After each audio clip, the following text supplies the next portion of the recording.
next valley. The woman's face lit up with a malignant anger. "That is the house of Shaw's," she cried. "Blood built it, blood stopped the building of it, blood shall bring it down. See here, I spit upon the ground, and crack my thumb at it. Black be its fall. If you see the laird, tell him this makes the 1219th time that Janet Clouston has called down the curse on him and his house, byre and stable." And the woman turned with a skip and was gone. I sat me down and stared at the house of Shaw's.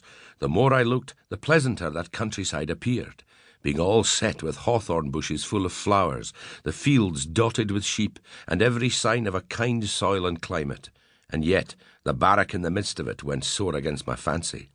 The nearer I got, the drearier it appeared. It seemed like the one wing of the house had never been finished. What should have been the inner end stood open on the upper floors, and showed against the sky with steps and stairs of uncompleted masonry. The night had begun to fall as I got close, and in 3 of the windows, very high up and well barred, a little fire began to glimmer. I came forward cautiously, and giving ear, heard a little dry, eager cough that came in fits. The door was a great piece of wood all studded with nails. I knocked once, then I stood and waited. A whole minute passed away, and nothing stirred. Whoever was in that house kept deadly still, and must have held his breath. I was in 2 minds whether to run away, but anger got the upper hand, and I began to rain kicks and buffets on the door. I was in full career when I heard the cough right overhead, and looking up beheld a man in a nightcap, and the bell-mouth of a blunderbuss at one of the first-story windows. "It's loaded," said a voice. "I have come here with a letter," I said, "to Mr. Ebenezer Balfour of Shaw's. It is a letter of introduction." "A what?"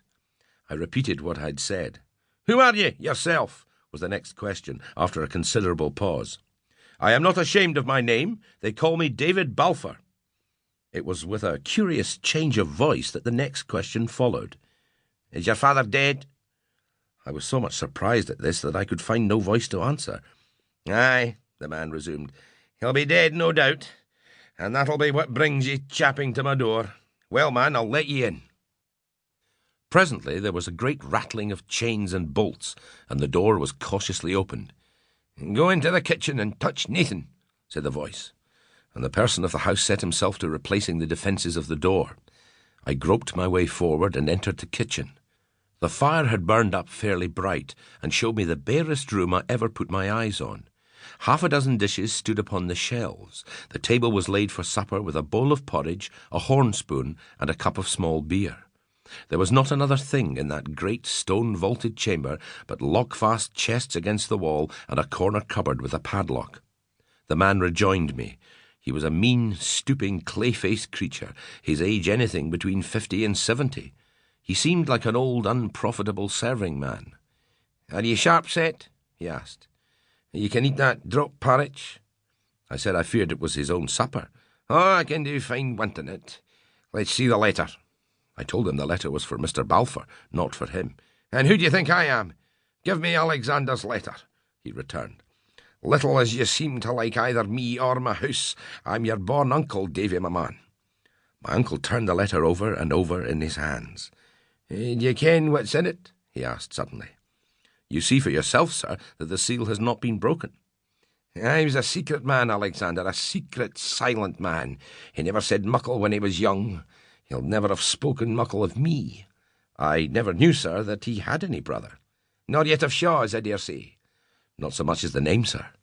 To think of that. A strange nature of a man."